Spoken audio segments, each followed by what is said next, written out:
what we like to do is really go in there, analyze the entire property and the finances and or the portfolio. And then we give the investor or the owner ideas on how to optimize what they have and make it better. We're almost like an investment architects. We like to go in there and figure out where the problem is and how do we fix it and how do we make it better, right?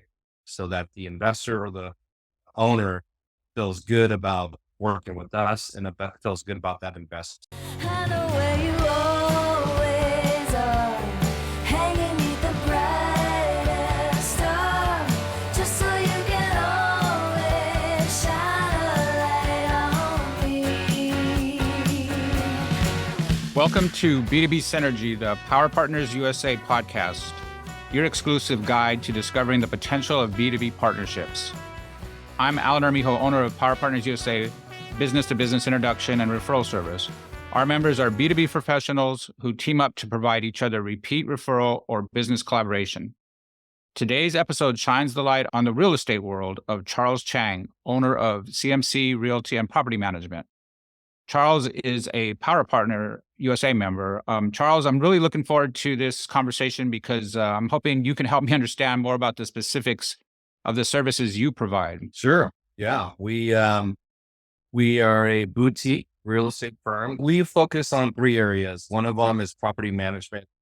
The second one is brokerage. So we can help you buy and sell. And the third one is construction. We can help you with doing remodels or help you with building ADUs. What strategy do you employ to differentiate CMC in a competitive real estate market? Well, we use really good talent with really good technology. We both have, all of our team members have experience here in the area. We know what the demographics are and what people are looking for. We know how to increase NOI, which is net operating income if you have an investment property. So what sets us apart is we're really more of investors, and then we are property managers and realtors and contractors after that. So what would you say your top area is, the top end of your service? Well, we really look at how to make an investment better. So whether it's doing a remodel, then our construction department will take a look at it. If it's, maybe doing a 1031 exchange to get into more units, and our brokerage side can look at it and help you sell what you have and get into something bigger and better with more income.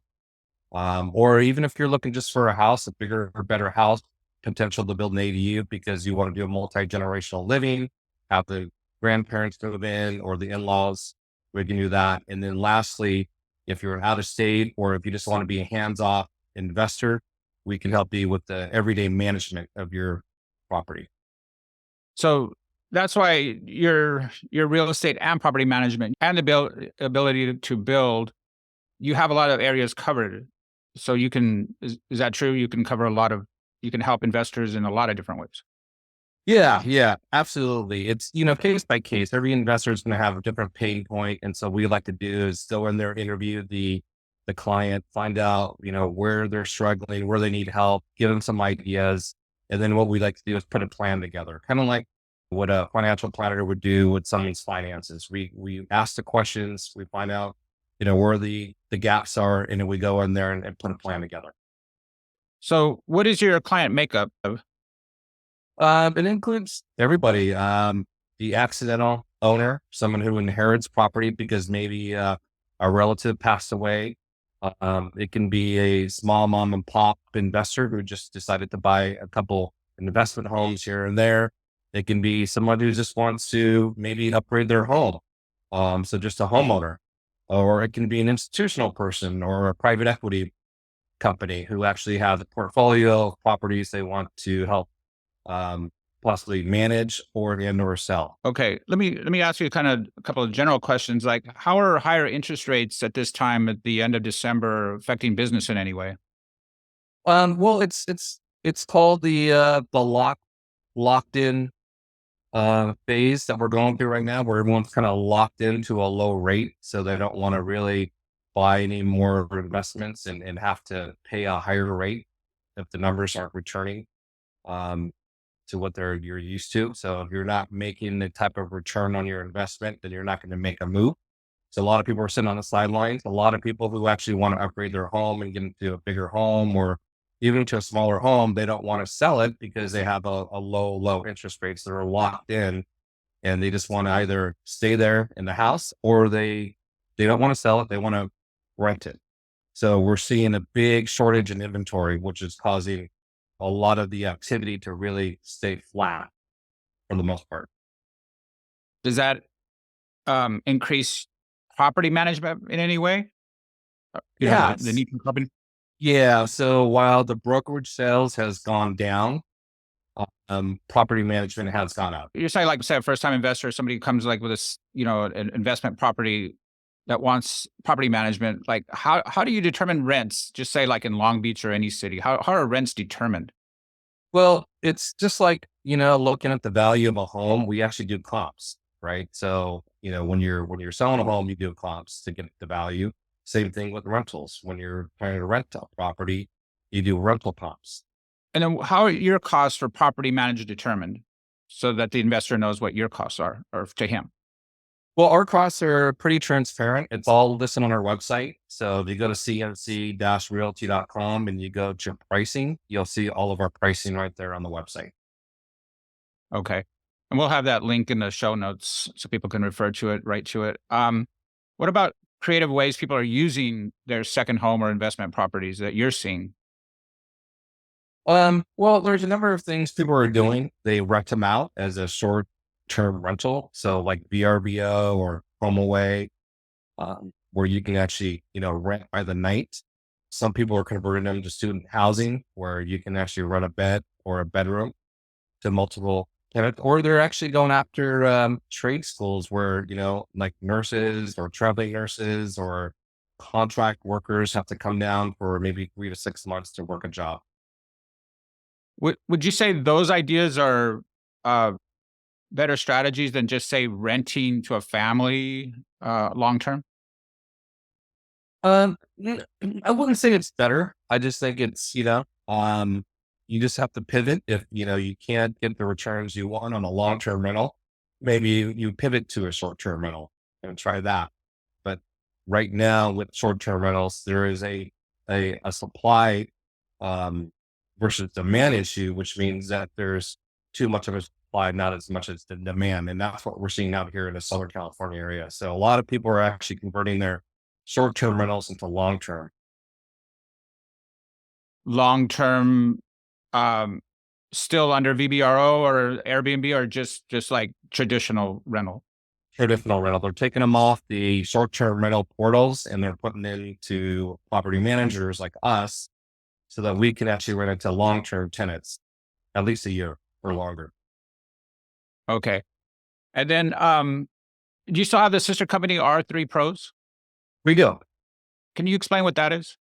Yeah. So R3 Pros stands for repair, remediate, and rehab. So what we do is we basically offer our crews to the clients that we manage for. So if an owner wants to remodel a unit, like let's say they want to put a new kitchen in, we have a team that can actually bid on it and do the work.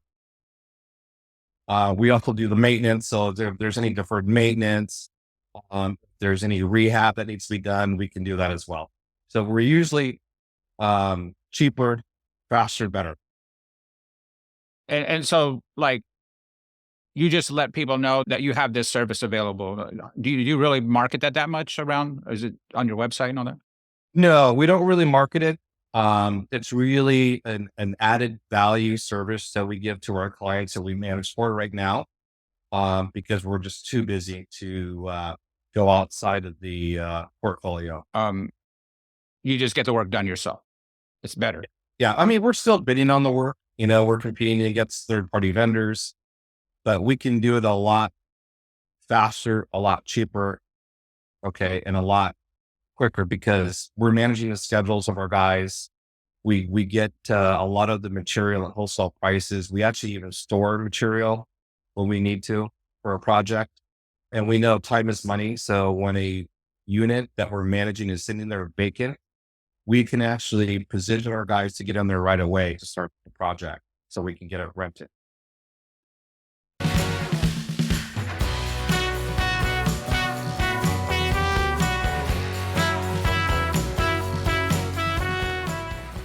Great. Good to know. As a reminder, everybody, Power Partners is a B2B introduction service. We introduce professionals to each other who can provide each other repeat business or collaboration.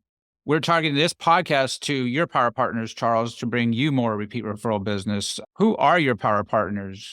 We really work well with accountants, financial planners, lenders, appraisers, inspectors, vendors who are actually out there doing the work, because we get a lot of leads from them who are dealing with self-managed property owners.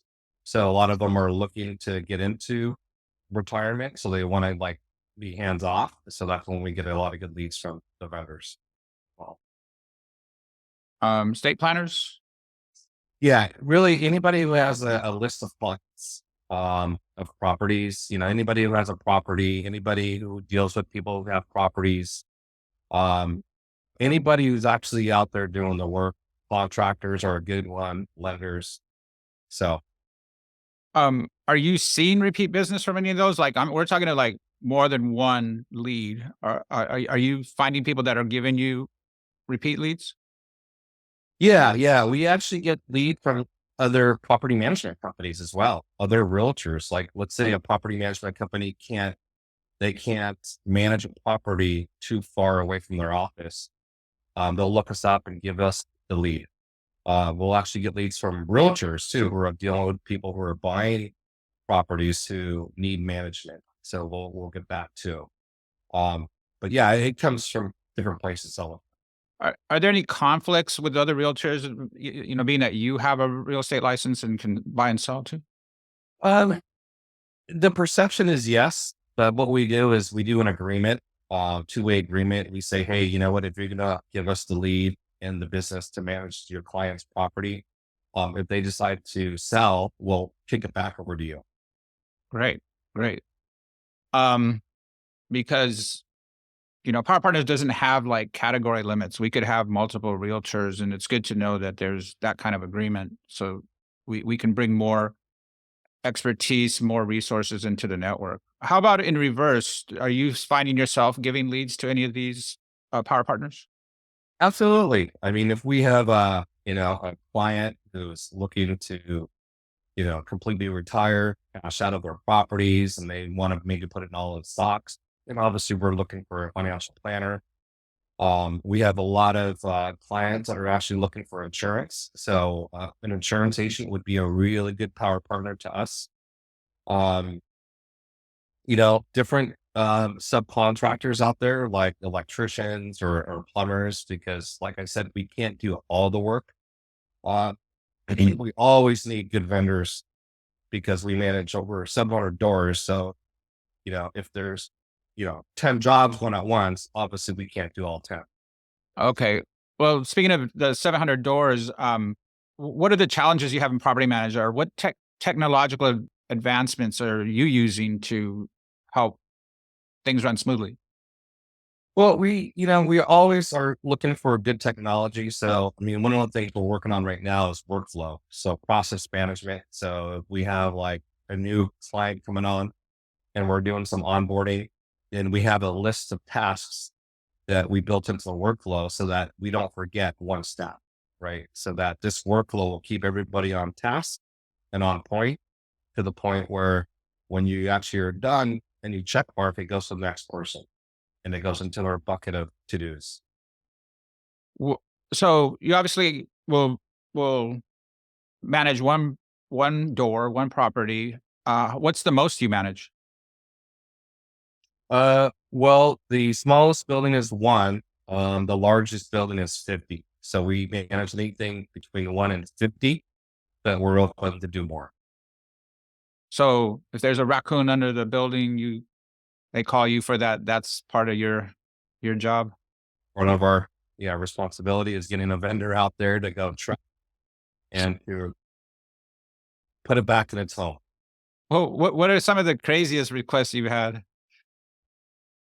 Where do I start? They range from anything from like, we're hearing noises when, there's nobody above or beneath them. That's just in their head. So we have some people who are unfortunately having PTSD or just mental illness. We deal with that. We deal with people who are hurt, who can't walk up the stairs. We deal with people falling through windows. We deal with, kitchen fires. We deal with back backups and mainline backups to where it floods out the yard. So you name it, we've probably seen it and heard it. Well, that's pretty serious stuff.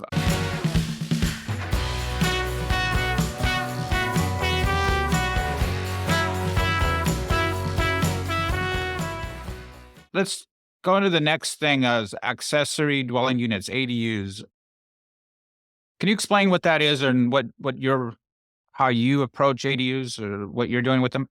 Yeah, an ADU is basically a small home. It's an accessory dwelling unit that can range anywhere from 250 square feet up to 1,200 square feet. Obviously, they're very customizable. You can actually build them pretty much anywhere as long as the city will allow it. There's a lot of city rules, and they're all different from city to city. But if you are in a multi-unit space or even in a single family space and you want another living quarter, an ADU is the best option because it has plumbing, it has electrical, it has running water, it has heat, it has AC in most cases. And so it's a sustainable, real home. They range anywhere from 1 to 2 bedrooms, sometimes even a studio. But it's great for adding more rental on a multi-unit property, or even converting a garage on a single family, and maybe having an extra room for the family to hang out in, or maybe the in-laws to live in. So, and you handle that building from permitting on through the whole process? Yeah, so we partnered up with another firm, and so we do everything from the fact finding, whether you can do it or not, how big you can do it, where you can do it on the property. We deal with the design. Okay, how many bedrooms you want? How do you want it to flow based on all the requirements from the city? And then we actually go out and we pull the permit. We do all the engineering if they're required, and then we'll go out there and then start the process of construction. If I have a lead for someone wanting an ADU or needing one, what questions should I ask them before referring them to you? Well, was it on a single family or on a multi-unit? Have you done any research whether you can build or not? How many bedrooms do you want? How many bathrooms? How many square feet do you want to build it? And what city? Where do people typically find the financing for that? Well, you can actually refinance your home and get a line of credit, or you can use savings, or you can find a lender out there that will just finance it for you. But in most cases, what people are doing is they're refinancing their home, taking out the money from their home. So in this situation, it's around 10%. But in most cases that we're seeing here in the Southern California area, we could actually, based on the high rents, we can actually get you a 17% return. So you're actually netting 7%. So if you're borrowing at 10%, we're giving you 17%, you're going to net 7% at the end of the day. So it's still a good deal. Okay. I heard reverse mortgages was also an option for this. Have you ever dealt with that, or how did somebody use a reverse mortgage to finance something like an ADU? I have not. Are we forget anything about the ADUs? Like zoning and regulatory challenges, you obviously deal with that too. Yeah, that's part of the fact. So Okay. when we do the exploratory, job walk, we'll go ahead and we'll run the address. We'll run it by the city, make sure that everything is okay. Can we do it? Yes. Can we not do it? What's the criteria? Their setbacks, are there zoning issues? So we find all that out in the very beginning.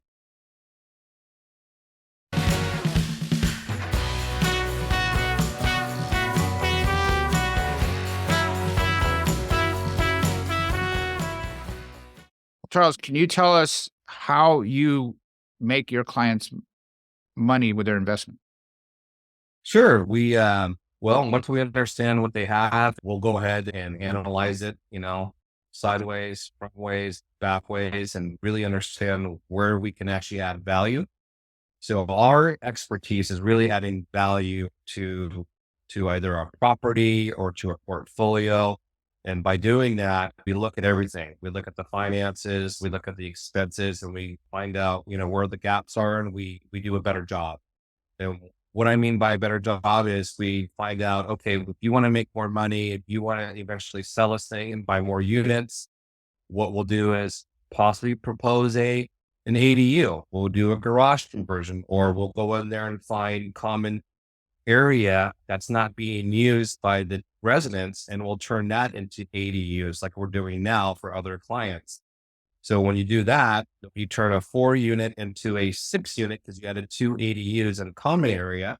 Now you just increase your NOI, which means now your property is worth a lot more, which means maybe in 3 or 4 years, we can actually sell that entire thing once it's stabilized and get you into maybe an 8 or a 10-unit building, right? You see how that grows from a 4 to a 6 to possibly an 8 or a 10.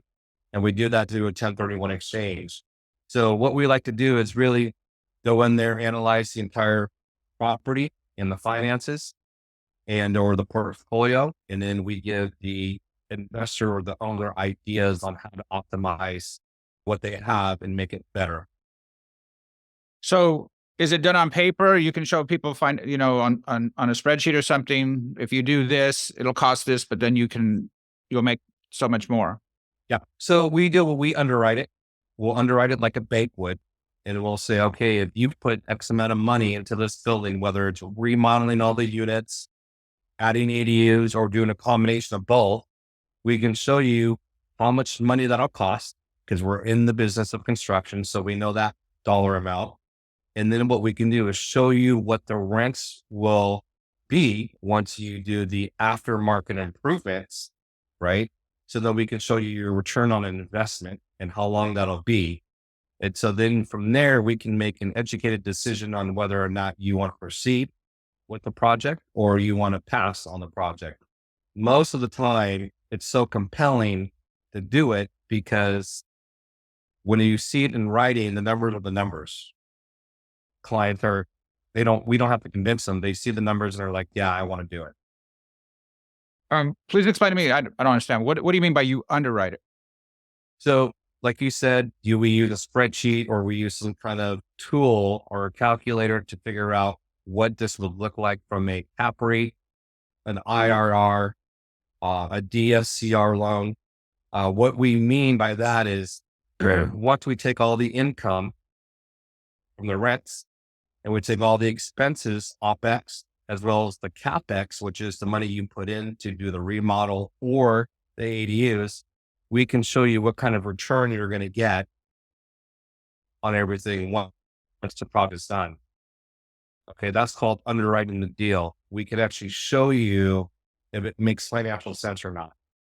Just like a bank would do if they're going to approve you for a loan to buy a new property. We're doing that basically on project that you want to execute, the plan that you want to execute. We do that for you. Do you charge for that service, that underwriting? No. So, by doing the underwriting, we can show you everything in writing, what it looks like. How do we get to the number? So it takes the guessing game out of it. We don't like to guess. We like to use raw data, and we like to show you that raw data so that everyone is convinced that, hey, look, the numbers are the numbers. They work. It makes sense. Let's do it. What other legal professionals or accounting professionals should be involved in this early stage? CPA. We work hand in hand with CPAs because we are not CPAs. We are investors first. So we always tell our clients, once you get this information, take it to your CPA and let them take a look at it to make sure that it looks good. That way they feel comfortable knowing that our numbers are good to go. Okay. What about lawyers? Lawyers are good for real estate contracts. So, I don't know if I would send a underwriting or a pro forma or some kind of numbers to an attorney. You can do whatever you want to make you feel comfortable. But at the end of the day, attorneys that we use are really good for evictions and really good for real estate contracts. At the end of the day, everyone's looking for cash flow. Everyone's looking for taking care of their investment, whether it's maintenance or whether it's financial. And that's what we do. We're almost like an investment architects. We like to go in there and figure out where the problem is and how do we make it, how do we fix it and how do we make it better, right? So that the investor or the owner feels good about working with us and feels good about that investment.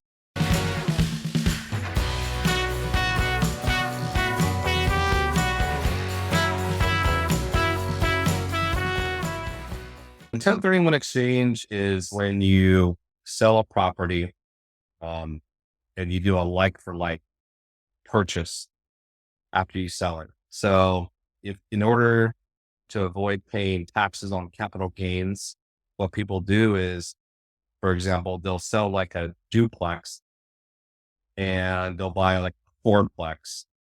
So all the money that they made in appreciation from selling a duplex, if they roll that over within a 180-day close of the new purchase, they don't have to pay a single penny in tax on that gain.